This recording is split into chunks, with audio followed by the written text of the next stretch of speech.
Hi everyone, I'm FMGreeno. Welcome along to episode 53 of the Greeno Tour, my FM21 European journeyman, where I can only manage clubs I have seen play live or been to their stadiums. Today I'm going to bring you an absolutely crunch game, a season-defining moment against Inter Milan. Let's get into it.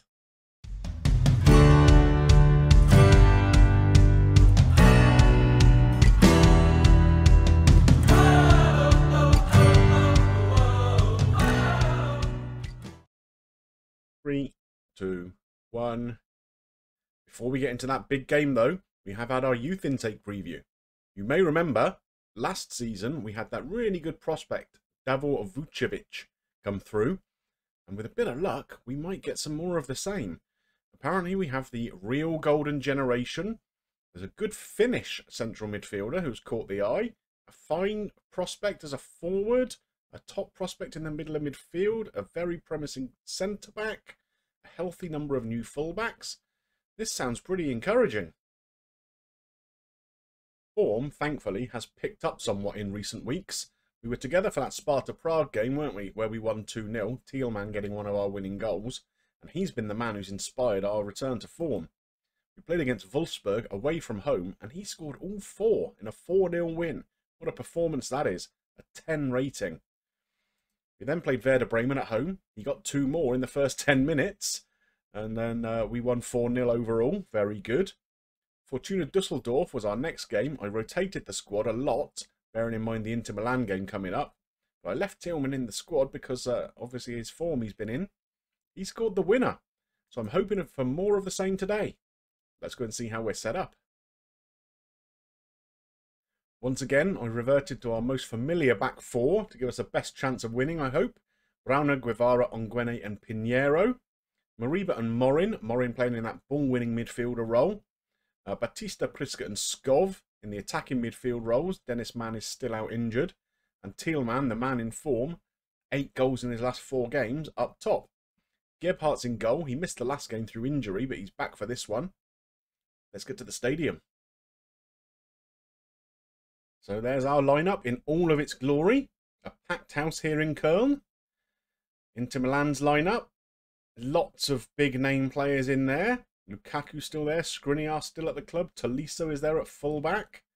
So as you can see from the league table here, we need to keep above Sparta Prague to guarantee at least Europa League football. A win here against Inter Milan would see us top, or not top the group, but topple them out of the top 2. So we would finish in second place if we can beat them. It's a big ask. They're a very strong side, but we did get a point when we went to Milan. So you never know. Obviously, Sparta Prague are playing against Manchester United, and you've got to imagine that Man United are going to win that game. They've been pretty dominant in the group so far.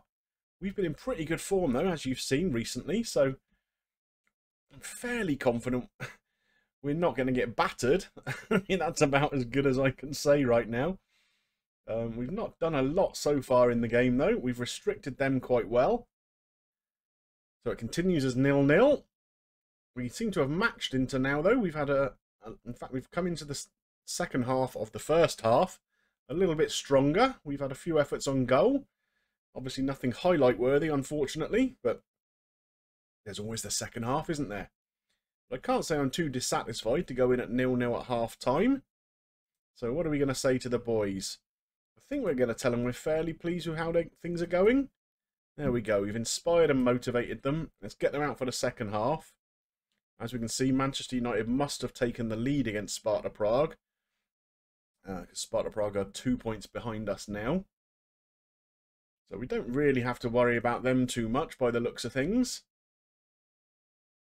Again, we're pushing on quite well. We're getting more of the shots, more on target. Unfortunately, nothing that really seems to be troubling their goalkeeper too much.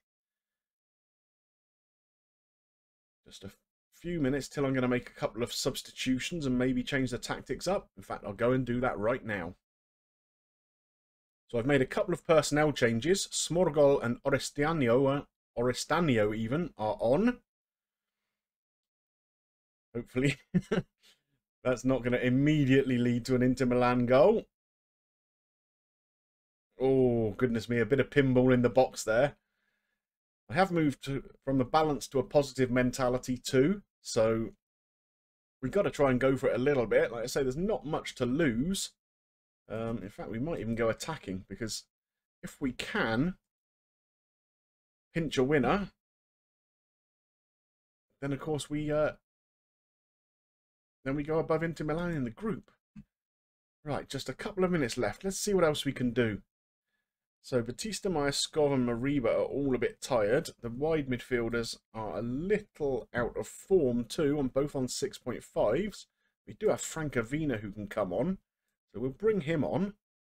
Orestano can kind of play up front, also in that trequartista role. So I think we'll move him up a little bit. Shall we just go for it? Sort of like move the wing backs up here a little? Yeah, come on. You only live once, right? If we concede, we concede. It doesn't really matter. Okay, so let's go for it. You can guarantee nothing's going to happen now, can't you? Oh, there is one last opportunity. Browner with a throw. It's cleared. Can we win that ball? No. Uh-oh. We could be in trouble here. Great challenge on Greeno. Unfortunately, he's given the ball straight back to them, though. Just a minute of stoppage time left to go. Looks like it's going to be a chance for them. Good block. Can we get the ball up the other end quickly? Here's Skov. Tackled, though.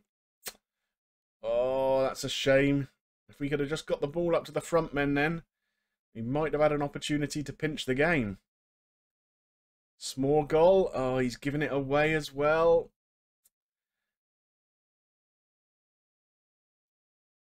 Come on, one last opportunity. One last big tackle.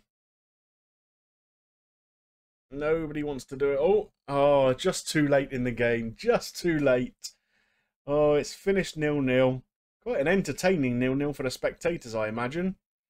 But unfortunately, not enough to take us through to the later stages of the Champions League. As you can see here, our recent good form in the league has seen us jump all the way up to 7th. A little way off the top 4.